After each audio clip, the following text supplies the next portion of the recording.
لاکھوں کروڑوں درود و سلام حضور صلی اللہ علیہ وسلم پر۔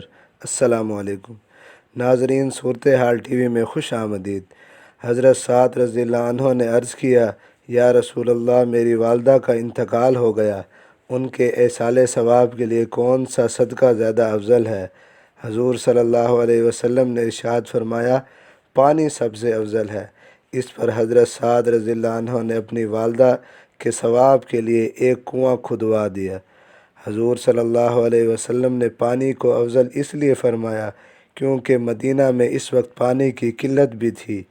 ایک اور حدیث مبارکہ میں آپ نے فرمایا، جو شخص پانی کا سلسلہ جاری کر جائے تو جو انسان، جن یا پرندہ بھی اس سے پانی پیے گا تو مرنے والے کو قیامت تک اس کا ثواب ہوتا رہے گا۔ حضرت عبداللہ بن مبارک رحمۃ اللہ علیہ کے پاس ایک شخص حاضر ہوئے اور عرض کیا کہ میرے گھٹنے میں ایک زخم ہے، 7 برس ہو گئے، ہر قسم کی دوا اور علاج کر چکا ہوں، کسی سے بھی فائدہ نہیں ہوتا، بڑے بڑے طبیبوں سے بھی رجوع کر چکا ہوں۔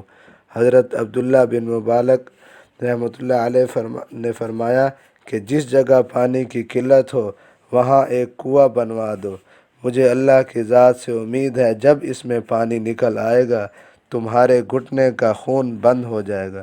چنانچہ انہوں نے ایسا ہی کیا اور گھٹنے کا زخم اچھا ہو گیا۔